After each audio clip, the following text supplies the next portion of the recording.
Find out. So, 2 Samuel 17, verse 1. Now, Ahithophel urged Absalom. Let me go ahead and move this over here. Okay. Ahithophel urged Absalom, let me choose 12,000 men to start out after David tonight. And I want you guys to note that in the book of Revelations, there's going to be this group called the 144,000. It's going to be 12,000 men from all 12 tribes. I want you to notice the numbers numerology here because numbers usually mean something in Scripture. So, moving on. Let me choose 12,000 men to start out after David tonight. Verse 2, I will catch up with him while he is weary and discouraged. He and his troops will panic and everyone will run away. Then I will kill only the king. Verse 3, and I will bring all the people back to you as a bride returns to her husband. Remember, this is David. Jesus is son of David. He's our groom. We're his bride. So look at this. David now, I will bring all the people back to you as a bride returns to her husband, if you will. After all, it's only one. By the way, if I slow down and let you guys know something, it means dig, look at it, circle it, underline it, do whatever you have to do, but keep that somewhere. After all, it's only one man's life that you seek. Then you will be at peace with all the people. Verse 4. This plan seemed good to Absalom and to all the elders of Israel. Verse 5. But then Absalom said, bring in Hushai, the Archite. Let's see what he thinks about this. Verse 6. When Hushai arrived, Absalom told him what, these names, Ahithophel had said. Then he asked, what is your opinion? Should we follow Ahithophel's advice? If not, what do you suggest? Verse 7. Well, Hushai replied to Absalom, this time Ahithophel has made a mistake. Verse 8. Yeah, by keeping that name. You know your father and his men. They are mighty warriors. Right now, they are as enraged as a mother bear who has been robbed of her cubs. And remember that your father is an experienced man of war. He won't be spending the night among the troops. Verse 9. He is probably already hidden in some pit or cave. And when he comes out and attacks and a few of your men,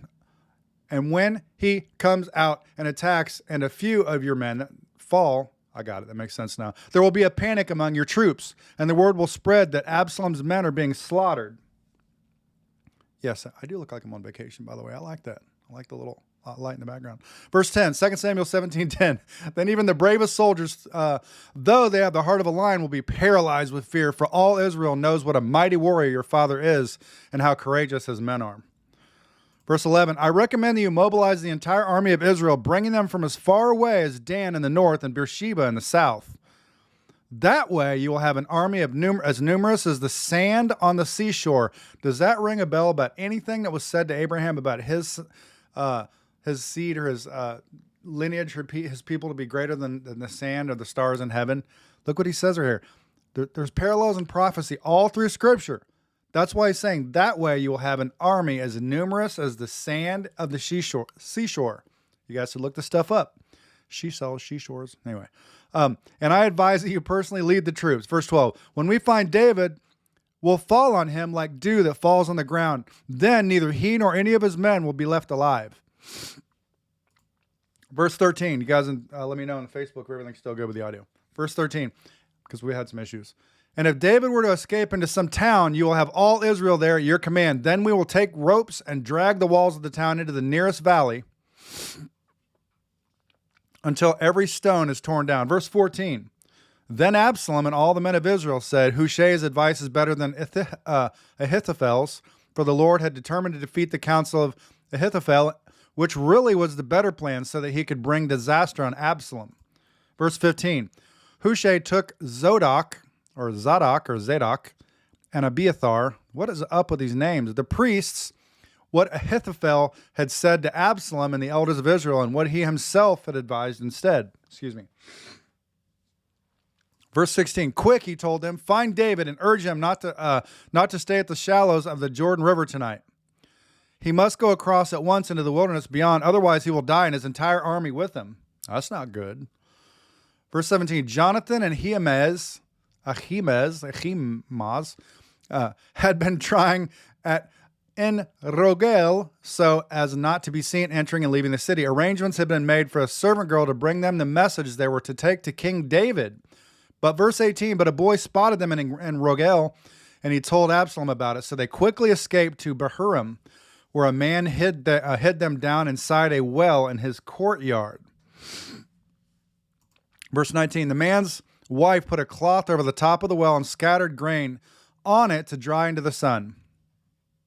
So no one suspected they were there.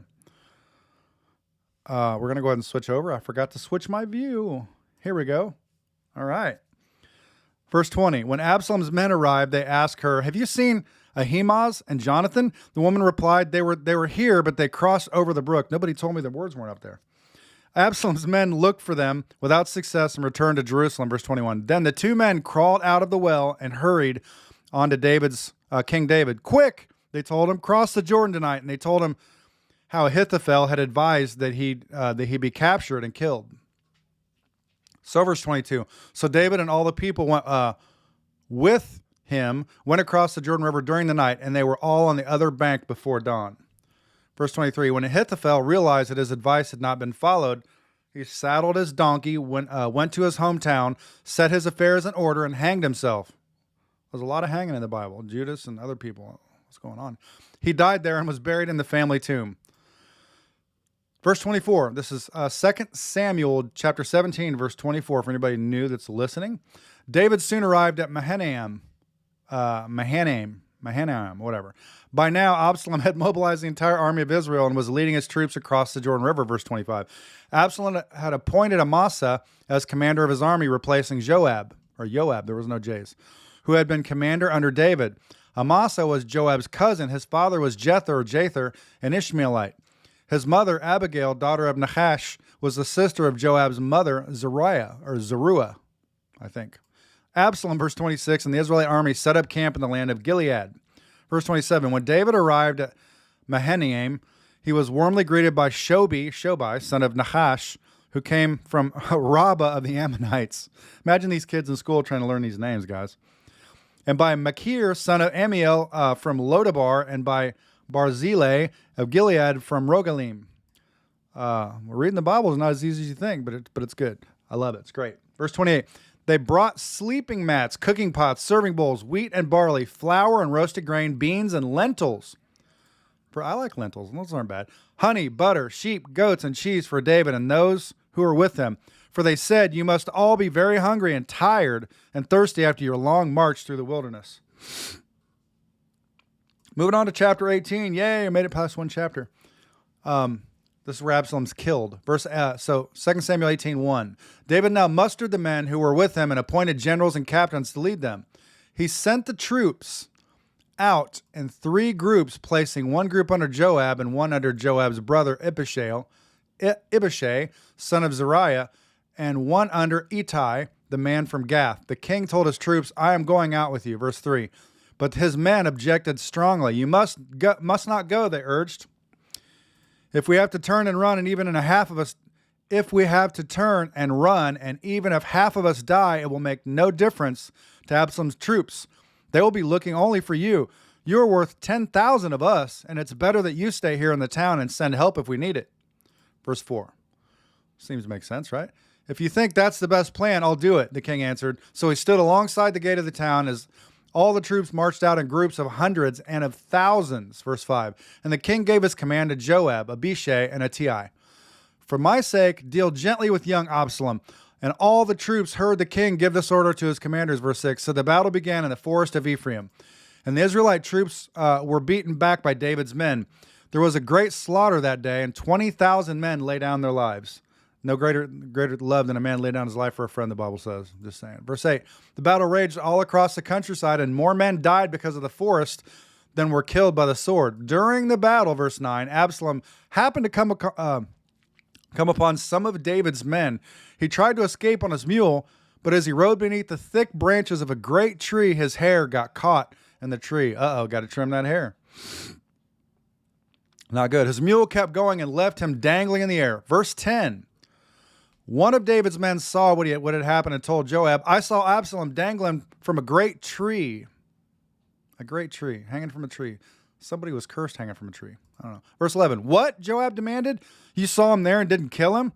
I would have rewarded you with 10 pieces of silver and a hero's belt.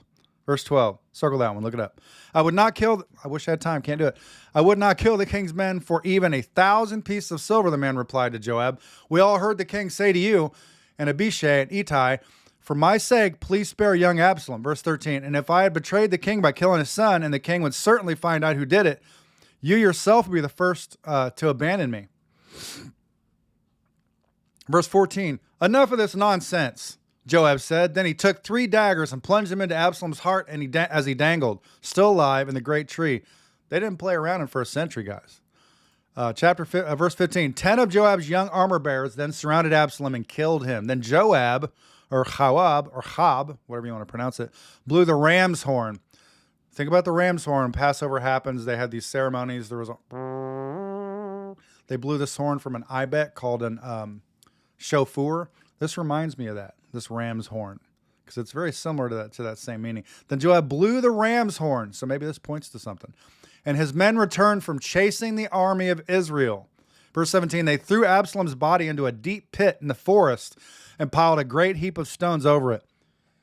And all Israel fled to their homes. Verse 18, during his lifetime, Absalom had built a monument to himself in the king's valley. So this is an idol. For he said, I have no son to carry on my name. He named the monument after himself, and it's known as Absalom's monument to this day. So this is the part where David hears of Absalom's death. He hears about it. So, verse 19, 2 Samuel 18:19. Then Zodok's son Ahimaaz said, let me run to the king with the good news that the Lord has rescued him from his enemies. Verse 20. No, Joab told him, it wouldn't be good news to the king that his son is dead. You can be my messenger another time, but not today. Verse 21. Then Joab said to a man from Ethiopia, go tell the king what you have seen. The man bowed and ran off. But Ahimaaz continued to plead with Joab, whatever happens, please let me go. Please let me go too. Why should you go, my son? Joab replied, there will be no reward for your news. Verse 23. Yes, but let me go anyway, he begged. Joab finally said, all right, go ahead. So Ahimaaz took the less demanding route by way of the plain and ran to Menahem, or Mahanaim, ahead of the Ethiopian. Verse 24, while David was sitting between the inner and outer gates of the town, the tabernacle has an inner and outer, has a holy place, holy of holies, the outer court and inner court. I just want to mention that to you. While David was sitting between the inner and outer gates of town, the watchman climbed to the roof of the gateway. By the wall, as he looked, he saw a lone man running toward them. This is getting good. The Bible's fun, man. Verse 25, he shouted the news down to David, and the king replied, if he is alone, he has news. As the messenger came closer, the watchman, verse 26, saw another man running toward them. He shouted down, here comes another one, the king replied. He also will have news. Verse 27, the first man runs like Ahimaaz, son of Zadok, the watchman said. He's a good man and comes with good news. What's the gospel considered? The good news. That's the general statement. It's called the good news, right? He's a good man and comes with good news, the king replied. Very fun stuff. Verse 28, then Ahimaaz cried out to the king, everything's all right. He bowed before the king with his face to the ground and said, praise to the Lord your God, who has handed over the rebels who dared to stand against my lord the king. Not referring to the Lord of Lords, referring to the earthly lord, a leader. Verse 29, what about young Absalom? The king demanded. Is he all right? Ahimaaz replied, when Joab told me to come, there was a lot of commotion, but I didn't know what was happening. Verse 30, wait here, the king told him. So Ahimaaz stepped aside. Verse 31, then the man from Ethiopia arrived and said, I have good news for my lord the king. Today the Lord has rescued you from all those who rebelled against you. Verse 32, what about the young Absalom? The king demanded. Is he all right? And the Ethiopian replied, may all of your enemies, my lord the king, both now and in the future, share the fate of that young man. Wow. The Bible's so much fun. Last verse of this chapter. The king was overcome with emotion. He went up to the room over the gateway and burst into tears. And as he went, he cried, oh, my son Absalom, my son Absalom, if only I had died instead of you. Oh, Absalom, my son. Chapter 19. Verse 1, 2 Samuel chapter 19, verse 1. Word soon reached Joab that the king was weeping and mourning for Absalom. Verse 2. As all the people heard of the king's deep grief for his son, the joy of that day's victory was turned into deep sadness. Verse 3. They crept back into town that day as though they were ashamed and had deserted the battle. And deserted in battle. Verse 4. The king covered his face, and with his hands he kept on crying, "Oh, my son Absalom! Oh, Absalom, my son, my son!" Then Joab went to the king's room and said to him, "We saved your life today, and the lives of your sons, your daughters, and your wives, and concubines." Even the concubines made it. Come on. Yet you act like this, making us feel ashamed of ourselves. Verse 6. You seem to love those who hate you and hate those who love you, but you have made it clear today that your commanders and troops mean nothing to you. It seems that if Absalom had lived and all of us had died, you'd be pleased. Now go out there and congratulate your troops, for I swear by the Lord that if you don't go out, not a single one of them will remain here tonight. Then you will be worse off than ever before. This is getting exciting, guys. Verse 8. Okay, that's important. This one, David returns to Jerusalem. So listen closely. This is a good section here in 2 Samuel. So the king went out and took his seat at the town gate. Might want to pay attention to that. The king went out and took his seat at the town gate. Now David's made it into Jerusalem. Now we're starting to get to modern day. Well, not for us, but first century at the time, I guess. First, second century and all that. Either way, he took a seat at the town gate, and as the news spread throughout the town that he was there, everyone went to him. Meanwhile, the Israelites who had supported Absalom fled to their homes. And throughout all the tribes of Israel, there was much discussion and argument going on. The people were saying, "The king rescued us from our enemies and saved us from the Philistines, but Absalom chased him out of the country." Verse 10. Now Absalom, whom we anointed to rule over us, is dead. Why not ask David to come back and be our king again? They still don't realize the coming king is Jesus. They just don't get it. 2 Samuel 19:11. Then King David sent Zadok and Abiathar, the priest, to say to the elders of Judah, "Why are you the last ones to welcome back the king in his palace? For I have heard that all Israel is ready." Verse 12. You are my relatives, my own tribe, my own flesh and blood. So why are you the last ones to welcome back the king? The Bible talks about you'll be in Nazareth. Jesus was rejected in his own town before anywhere else. If you get saved, I'm going to tell you, you're going to notice in most cases opposition from the closest people to you first. Man, oh, that's Joseph's son. That Jesus, he ain't nothing. That's Joseph's son. Oh, man, John, he ain't nothing. I mean, I knew him when he was going to the bars and cussing and drinking and fighting. I knew he ain't nothing. Same thing. Look at this. Verse 13. Since you are my own flesh and blood like Joab, may God strike me and kill me if I do not appoint you as commander of my army in his place. So, verse 14, then Amasa convicted all the men of Judah, and they responded unanimously. They sent word to the king, "Return to us and bring back all who are with you." Verse 15, so the king started back to Jerusalem, and when he arrived at the Jordan River, the people of Judah came to Gilgal to meet him and escort him across the river. So David's going to pardon his enemies. I know a Jesus that does the very same thing. Forgive them, Father, for they know not what they do. I'm just saying. 2 Samuel 19:16. Shimei, son of Gera, the man from Berahim and Benjamin, hurried across with the men of Judah to welcome King David. Come on, somebody. Verse 17. 1,000 other men from the tribe of Benjamin were with him, including Ziba, the chief servant of the house of Saul, and Ziba's 15 sons and 12 servants. That's a big family. They rushed down to the Jordan to meet the king. They crossed the shallows of the Jordan. Remember, the Jordan's where they get baptized. They crossed the shallows of the Jordan to bring the king's household across the river. It's a type of baptism, I'm just saying. Helping in every way they could. As the king was about to cross the river, Shimei fell down before him. Verse 19. My lord the king, please forgive me, he pleaded. Forget the terrible thing your servant did when you left Jerusalem. May the king put it out of his mind. Verse 20. I know how much I sinned. That is why I've come here today, the very first person in all Israel to greet my lord the king. Remember that prodigal son that left? Everybody thought he was such a bad kid, but he's the one that came back. And the older brother's like, why are you accepting him back? I've been serving you my whole life. Even though the older brother by nature in Israel already inherited 2/3 of the father's inheritance, he should be happy that his younger brother came back after being lost. This reminds me of that story, verse 20. Look at this, verse 21. Then Abishai, son of Zeruiah, said, Shimei should die, for he cursed the Lord's anointed king. Verse 22. Who asked your opinion, you sons of Zeruiah or Zuriah? David exclaimed, "Why have you become my adversary today? This is not a day for execution, for today I'm once again the king of Israel." Verse 23. And then turning to Shimei, David vowed, "Your life will be spared." Verse 24. Now Mephibosheth, Saul's grandson, came down from Jerusalem to meet the king. He had not cared for his feet, trimmed his beard, or washed his clothes since the day the king left Jerusalem. Verse 25. "Why didn't you come with me, Mephibosheth?" the king asked him. Mephibosheth replied, "My lord the king, my servant Ziba deceived me. I told him, 'Saddle my donkey so I can go with the king, for as you know, I'm crippled.'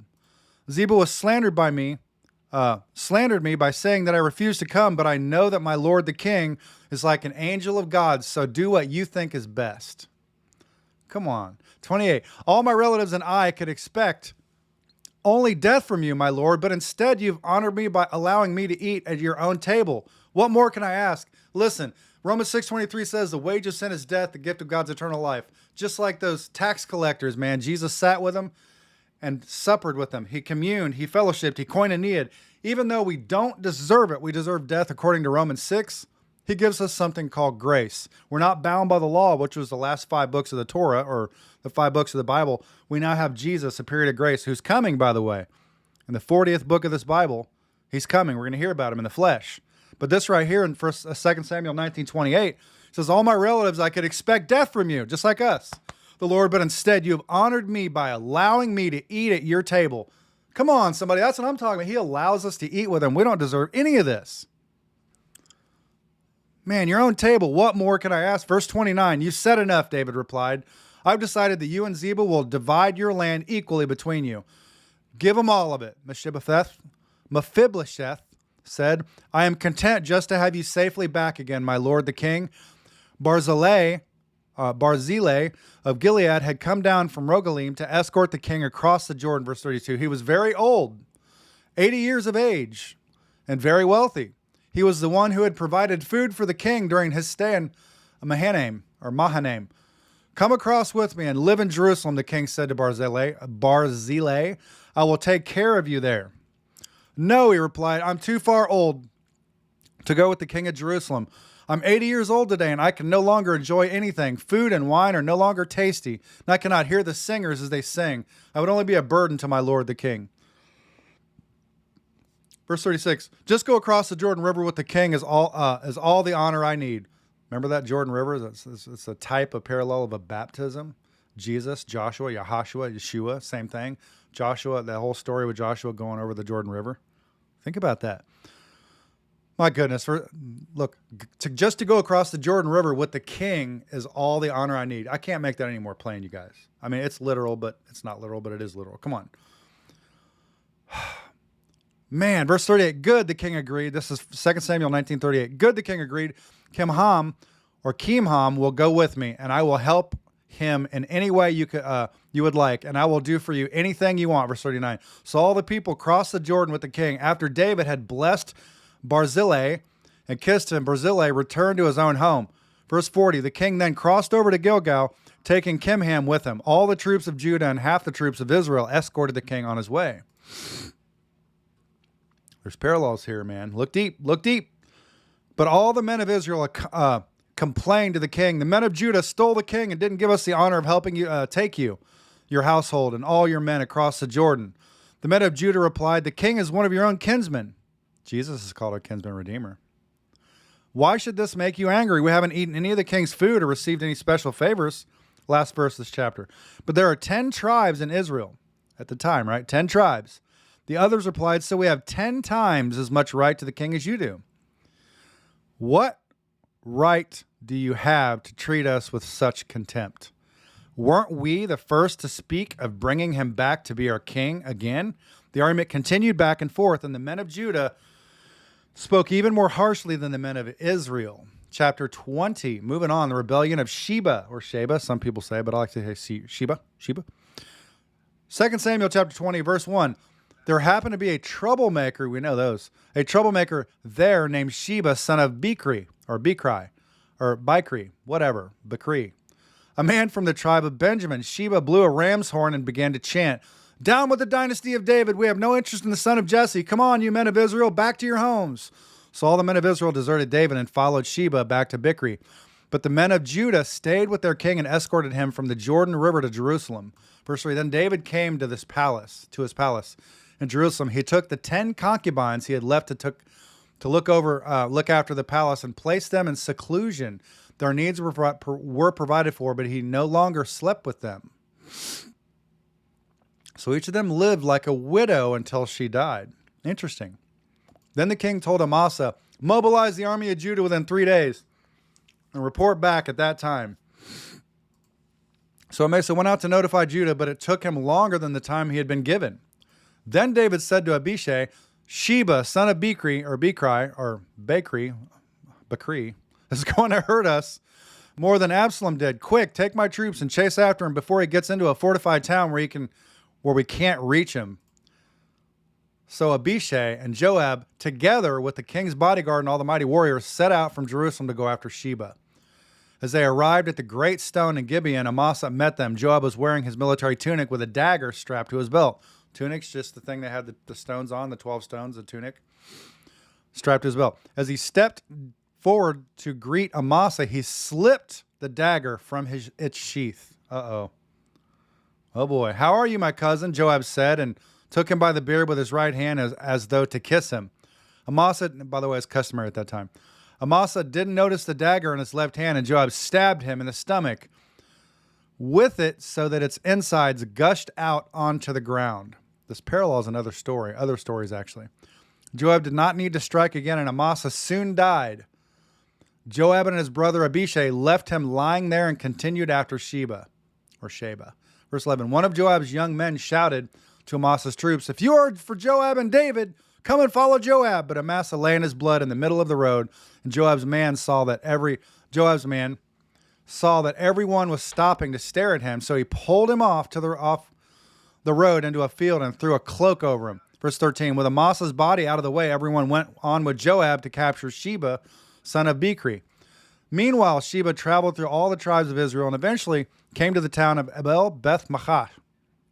All the members of its own clan, the Bakrites, assembled for battle and followed him into the town.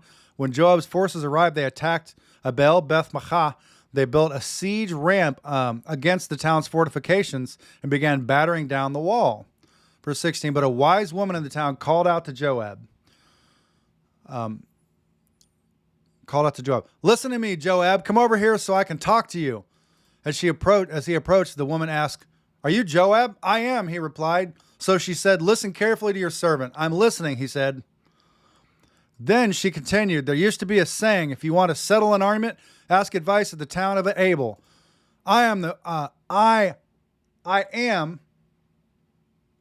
the word I am. You'll see that in the Old Testament. It's called the ego eimi. It's called the tetragrammaton, the one that I'm referring to. I am one who is peace-loving and faithful in Israel, but you are destroying an important town in Israel. Why do you want to devour what belongs to the Lord? Verse 20. So Joab replied, believe me, I don't want to devour or destroy your town. That's not my purpose. All I want is a man named Sheba, son of Bakri, from the hill country of Ephraim, who has revolted against King David. If you hand over this one man to me, I will leave the town in peace. All right, the woman replied. We will throw his head over the wall to you. Wow, that was pretty bold. Then the woman went to all the people with her wise advice, and they cut off Sheba's head and threw it out to Joab. So he blew the ram's horn and called his troops back from the attack. They all returned to their homes, and Joab returned to the king at Jerusalem.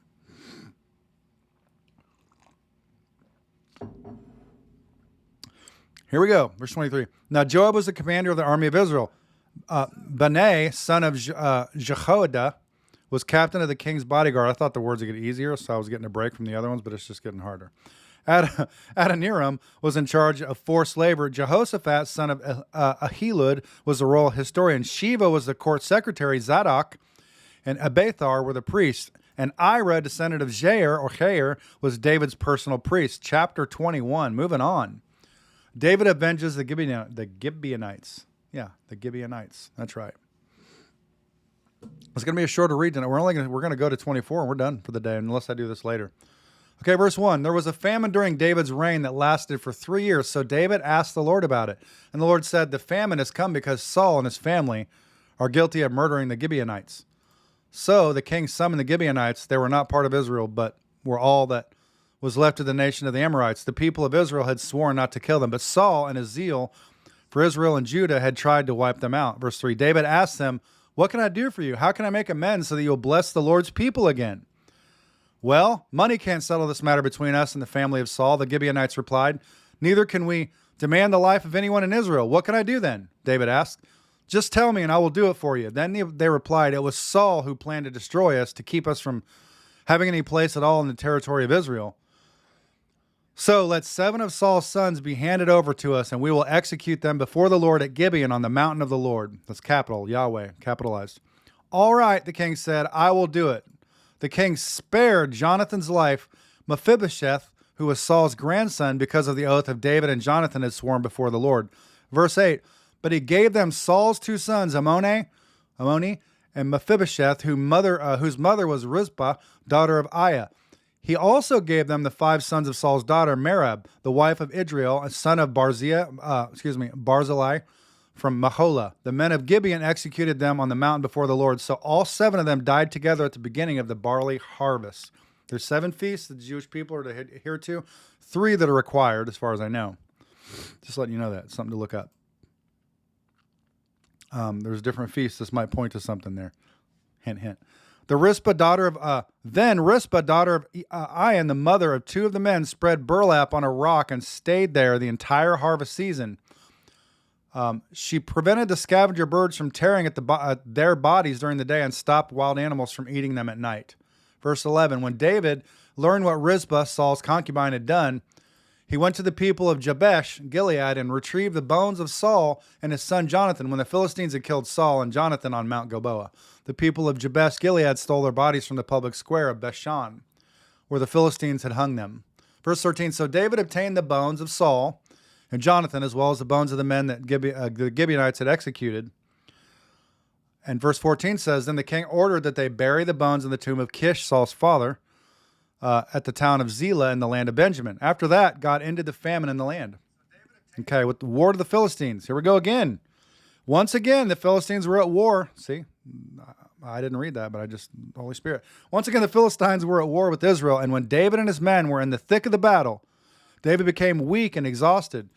Banob was a descendant of the giants. This is the giants, remember Genesis 6. His bronze, that means judge, that's a judgment. His bronze spearhead weighed more than 7 pounds. Judgment's heavy, guys.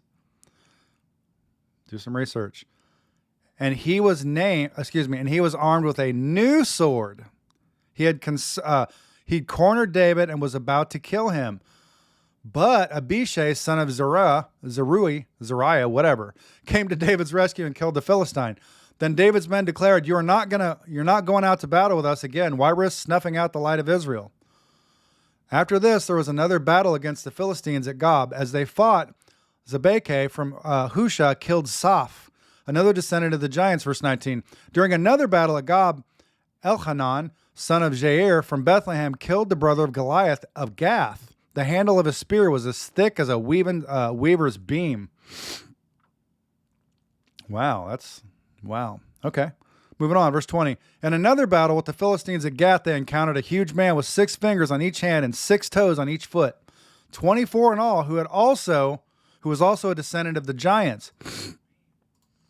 Listen, these giants were more than once they came. They were in the flood, took them out, because keep in mind, the flood, if you study it, at that time, the highest mountain was around 22 and a half feet. It flooded 22 and a half feet, I believe, over the highest mountain, which I think for us today would be Mount Everest, I think. So that's something to notate. But the giants come back again more than once. I've heard 3 times, but I'm not sure. Anyway, so verse 21, 2 Samuel 21:21. But when he defiled and taunted Israel, he was killed by Jonathan, the son of David's brother Shimei. Okay, verse 22. These 4 Philistines were descendants of the giants of Gath, but David and his warriors killed them. Chapter 22. David's Song of Deliverance. We're going to get to a book called The Song of Songs, and it's fantastic, by the way. I'm just saying, it's a great, great book. A lot of romance. That's the book of romance, let me tell you, but it's a beautiful thing. That's how our families got here. You guys don't act like you don't know. Anyway, verse 1, 2 Samuel 22:1. David sang this song to the Lord on the day of the Lord. Rescued him from, on the day of the Lord, rescued him from all his enemies and from Saul. He sang, "The Lord is my rock, my fortress, and my Savior. My God is my rock, in whom I find protection. He is my shield, the power that saves me, and my place of safety. He's my refuge, my Savior, the one who saves me from violence. I called on the Lord, who is worthy of praise, and he saved me from my enemies. The waves of death overwhelmed me. Floods of destruction swept over me." I'll just sing. "The grave wrapped its ropes around me. Death laid in a trap in my path. But in my distress, I cried out to the Lord. Yes, I cried to my God for help. He heard me from his sanctuary. My cry reached his ears." I'm assuming that's how he sang it, but I don't really know. But I thought that'd make it kind of fun. Either way. Then the earth quaked and trembled, and the foundations of the heavens shook. Then they quaked because of his anger. Smoke poured from his nostrils. Fierce flames leaped from his mouth. Glowing coals blazed forth from him. I'm done with that. He opened the heavens and came down. Dark storm clouds were beneath his feet. He opened the heavens and came down. Let me read it again. Dark storm clouds were beneath his feet. Verse 11. Mounted on a mighty angelic being, he flew. Mighty angelic being. You might want to circle that. He flew, soaring on the wings of the wind. Verse 12. He shrouded himself in darkness, veiling his approach with dense rain clouds. A great brightness shone around him, and burning coals blazed forth. Man, I don't know what's my nose. That's weird. I have to maybe need a trim it or something. I don't know. Verse 14. The Lord thundered from heaven. The voice of the Most High resounded. He shot arrows and scattered his enemies. His lightning flashed, and they were confused. God's not the author of confusion. Just saying. Verse 16. Then at the command of the Lord, at the blast of his breath, the bottom of the sea could be seen, and the foundations of the earth were laid bare. Verse 17. He reached down from heaven and rescued me. He drew me out of deep waters. He rescued me from the powerful enemies, from those who hated me and were too strong for me. They attacked me at a moment when I was in distress, but the Lord supported me. He led me to a place of safety. He rescued me because he delights in me. The Lord rewarded me for doing right. He restored me because of my innocence. For I have kept the ways of the Lord. I have not turned from my God to follow evil. I have followed all his regulations. I have never abandoned his decrees. I am blameless before God. I have kept myself from sin. The Lord rewarded me for doing right. He has seen my innocence. To the faithful you show yourself faithful. To those with integrity you show integrity. To the pure you show yourself pure. But to the crooked you show yourself shrewd. You rescue the humble, but your eyes watch the proud and humiliate them. O Lord, you are my lamp. The Lord lights up my darkness. In your strength I can crush an army. With my God I can scale any wall. God's way is perfect. All the Lord's promises prove true. He is a shield for all who look to him for protection. Wow, this is beautiful. Man, for who is God except the Lord? Who but our God is a solid rock? God is my strong... I think I said that right. God is my strong fortress, and he makes my way perfect. He makes me as sure-footed as a deer, enabling me to stand on mountain heights. He trains my hands for battle. He strengthens my arm to draw a bronze bow. You have given me your shield of victory. Your help has made me great. You have made a wide path for my feet to keep them from slipping. I chased my enemies and destroyed them. I did not stop until they were conquered. I consumed them. I struck them down so they did not get up. They fell beneath my feet. You've armed me with strength for the battle. You've subdued my enemies under my feet.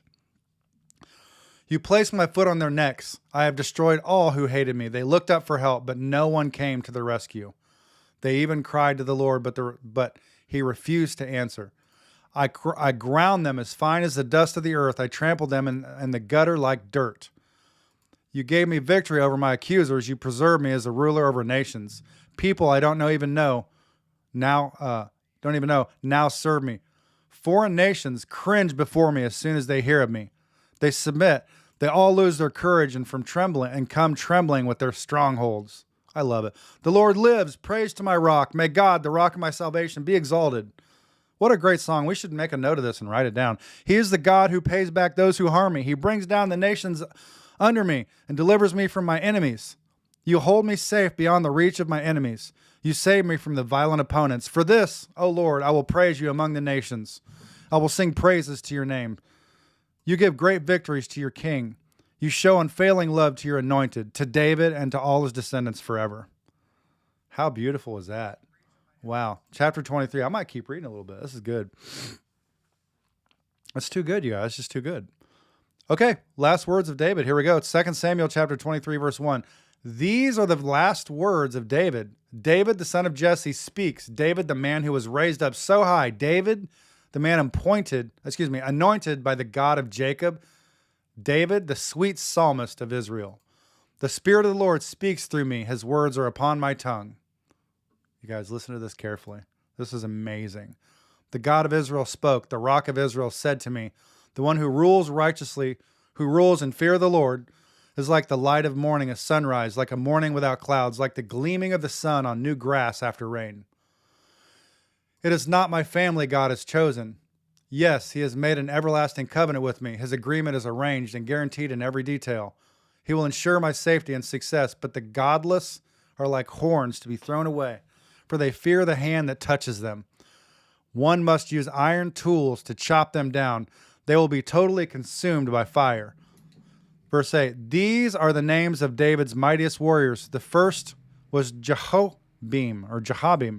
the Hakmonite, who was the leader of the three mightiest warriors among David's men. He once used his spear to kill 800 enemy warriors in a single battle. Next in rank among the three was Eleazar, son of Dode, a descendant of Ahoah. Once Eleazar and David stood together against the Philistines when the entire Israelite army had fled. Verse 10, he killed Philistines until his hand was too tired to lift his sword. And the Lord gave him a great victory that day. The rest of the army did not return until it was time to collect the plunder. Next in rank was Shammah, son of Agri, from Harar. One time the Philistines gathered at Lehi and attacked the Israelites in a field full of lentils. The Israelite army fled. Verse 12, but Shammah held his ground in the middle of the field and beat back the Philistines. So the Lord brought about a great victory. Once during the harvest, when David was at the cave of Adullam, the Philistine army was camped in the valley of Rephaim. The three who were among the 30, an elite group among David's fighting men, went down to meet him there. David was staying in the stronghold at the time, and a Palestinian detachment had occupied the town of Bethlehem. David remarked longingly to his men, "Oh, how would I love someone?" David remarked longingly to his men, "Oh, how I would love some of that good water from the well by the gate of Bethlehem." So the three broke through the Philistine lines, drew some water from the well by the gate in Bethlehem, and brought it back to David. But he refused to drink it. Instead, he poured it out as an offering to the Lord. Come on, look at that. Poured it out to the Lord. I don't know if I could have said the same. That was pretty amazing. Being in the desert, come on. Verse 17, the Lord forbid that I should drink this, he exclaimed. This water is as precious as the blood of these men who risked their lives to bring it to me. So David did not drink it. These are examples of the exploits of the three. Verse 18, Abishai, son of Zeruiah, the brother of Joab, was the leader of the 30. He once used his spear to kill 300 enemy warriors in a single battle. It was by such feats that he became as famous as the three. But verse 19, Abishai was the most famous of the 30 and was their commander. Though he was not one of the three, there was also Benaiah, son of Zerode, a valiant warrior from Kabzeel. He did many heroic deeds, which included killing 2 champions of the Moab. Another time, on a snowy day, he chased a lion down into a pit and killed it. That's a man's man right there. Good Lord. Verse 21, once, armed only with a club, he killed an imposing Egyptian warrior who was armed with a spear. Benaiah wrenched the spear from the Egyptian's hand and killed him with it. Deeds like this made Benaiah as famous as the 3 mightiest warriors. He was more honored than the other members of the 30, though he was not one of the 3, and David made him captain of his bodyguard. Other members of the 30 included Asahel, Joab's brother, Ahilnon, son of Dodo, from Bethlehem, Shammah from Harod, Elika from Harod, Helez from Palon, Ira, son of Ikesh, from Tekoa, Abiezer from Anathoth,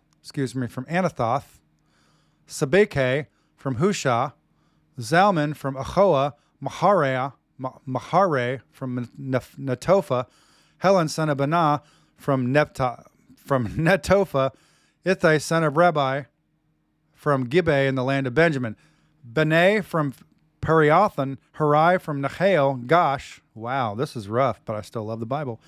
Abi Alban from Araba, Asmaveth from Berahim, Eliaba from Shalbon, the sons of Jashan, or Jonathan, son of Shaggai from Harar, Ahiam, son of Sharar from Harar, Eliphalet, son of Aheshbe from Makkah, Eliam, son of Ahithophel from Galo, Hezro from Carmel, Pare from Arba, Egal, son of Nathan from Zobah, Bani from Gad, Zelek from Ammon, Nahari from Beroth, the armor bearer of Joab, son of Zariah, Ira from Jatir, Gareb from Jatir, Uriah the Hittite.